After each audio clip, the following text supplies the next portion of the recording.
All right, good evening. So for this project, I decided to do it with the Microsoft Flight Sim, mostly because I'm not in a point in training where I can afford to navigate to different waypoints because I'm kind of just going right to the practice area to do holds. So I can't really afford it right now, so I'm gonna use the Flight Sim to do it. And I really wanted to play around with the G1000 anyway. I just started using the G1000 like 2 weeks ago, so I just got out the hospital as well, so I'm trying to wrap this up. I've been in the hospital all weekend. So I didn't. I wanted to record this like 2 days ago, but I'm just now getting to do it. So I decided to depart from Reading Municipal KRDD to KCIC via the RBL Red Bluff VOR. So let's get to my. I planned it in 4 flight to begin with. So as you can see, we went to KRDD, RBL Red Bluff VOR, and then Chico KCIC. There's my nav log. The nav log didn't really line up with the flight in the sim, but just to get an idea of what we were doing. So I chose this route because I was in the Navy and I lived over there, and also I've seen quite a few streamers do this route, and it's kind of a fun route to fly. So we started with the flight plan. We departing from KRDD and fly a route via Red Bluff, then to Chico. I programmed the flight in the cockpit, so you can actually get. This is when I programmed it into the cockpit. As you can see, we started at KRDD. I programmed it to RBL VOR, and then from that, we flew straight to KCIC. And it went about as great as it could. So I clicked FBL in the secondary, and I entered KRDD. All right. So this is en route to RBL. As it says, my takeoff went fine. I had the altitude set to 3,000, and I tried to climb out at 500 feet per minute, but that didn't really go that well. For some reason, I could not get the trim to lock. It kept moving, and I've had it locked plenty of times before, but this time I could not get the trim to lock in place. I think it was a problem with my flight stick. So I was basically hand flying the whole time and trying to level off and mess with the GPS. So this was approaching the RBL VOR. As you can tell, I'm slightly off course. If you look to the right, you can see I'm approaching the VOR, and you can see them on the map as well. I was at 1,500 feet here because I was constantly trying to reconfigure because the trim tab. So every time that I would mess with the GPS, the trim was off and I would lose altitude. So finally, I just leveled off at 1,500 and settled. So we crossed RBL en route to KCIC. So we're across the VOR and we're realigned to KCIC. I had a direct enter to align to it because it was trying to align back to, for some reason, which I've noticed this flying too, when you press direct enter, you actually have to either erase or like move the destination. So I just erased RBL and I put in KCIC. So I was still having a trim issue. We were below 1,000 here because the whole time I'm messing with the trim, I'm messing with that. So I finally just let the altitude do its thing, and I'm just trying to learn. But the GPS navigation got me to the waypoint, and I transitioned to KCIC without any issues.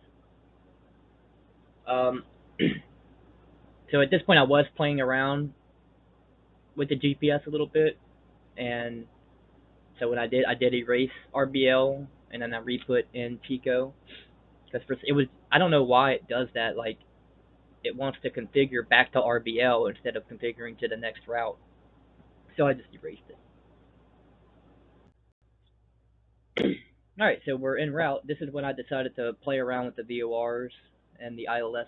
So you can see on the left PFD, I got the green for the VOR. I was messing around with nav1. I was putting in the frequencies and trying to mess with it a little bit. And then you see the ILS approach up top. So I was messing with the diagram. I was just looking at everything in the flight sim. And I was actually watching a YouTuber. He did the same exact approach, which I didn't do an ILS approach. I did a regular approach. But this is where I mostly had fun in the flight because I wasn't really worried about navigating at this point because I knew where I was going, and I really wanted to play around with the VORs and the ILS because I've never messed with it before. So I think I learned a lot here. It was I still don't completely understand how to tuning it and everything, but I did get an idea of like how to put in the frequencies and then align the OBS, and I was having a lot of fun messing with all that. So yeah, we go from there, and then we got the airport in sight. We're 5 miles out. You can see Chico 4.85. So I have it in sight. I'm done playing with the VORs, and I switched back to the GPS mode in the HSI, and then that's when I started preparing. Okay, so yeah, as you can see, the plane's landed. My approach wasn't great at all. I was all over the place, but I'm also having issues with the flight stick, so I'm constantly trying to put in rudder and keep the trim. So I basically had no trim or a completely nose down trim. So I was dealing with that, but we made a safe touchdown. I think we landed at like 60 on the airspeed, so we actually touched down right after the stall horn went off. So that was good. I could have been on the center line more, but it's a flight sim. Um, so we got to the VOR at Red Bluff without any issues, and then we navigated straight to KCIC without a problem. So, like I put in here, the flight planning with the G1000 works perfectly in Microsoft. Like, I tuned in my waypoints, I flew directly to them, I got the RBL, recentered back to KCIC, got there, landed, perfect.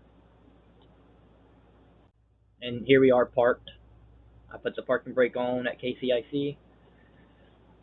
So my reflections, overall, uh, I haven't really gotten a point to navigate in actual flying because we're kind of just going to the practice area and doing holds and all the other basic instrument stuff. So this was actually a really good experience, actually getting to do stuff navigating with the G1000 for the first time. I watched a bunch of videos on YouTube, like probably like 10 different videos. Two videos they actually flew the same route, um, which is mostly why I did it because like I saw them do it and I was like I can do this, and I pretty much did it without a problem. Um, Getting to play around with the VORs and the ILS was nice. Uh, Improvements. My biggest complaint is the same complaint as everybody. The tuning, the destinations and the flight plan, and the tuning in general, especially on the sim. Like it's annoying in the plane, but on the sim, it would be so nice if we could just tune a different way, or like have a different button, because it's so annoying with the mouse. And I did look up that there is like a board you can buy on Amazon and it connects to a computer where you actually have the knobs, but that's one of my biggest complaints is trying to do all that while flying. It's rough. But the G1000 itself, like I said in here, I think it's an amazing piece of equipment. Um, so far, it's mostly self-taught for me. I just started with it 2 weeks ago, so this class is like the first time I've had a real class. Everything else I've learned from YouTube, um, and then trial and error in the plane because I just threw myself in the plane and like, all right, I gotta learn it. But I will definitely be doing more flights in the sim. Um, I actually I just ordered a yoke and pedals because my flight sticks out, so I'm gonna do that and keep learning. Probably do a lot of VORs, navigating via VOR because we're gonna get to that point in my training eventually. Um, I think the sim and learning a G1000 in the sim is a great tool, and I'm gonna use a lot of it. But sorry for the coughing. I just got out the hospital, but I wanted to knock this out before the deadline. It was a great flight.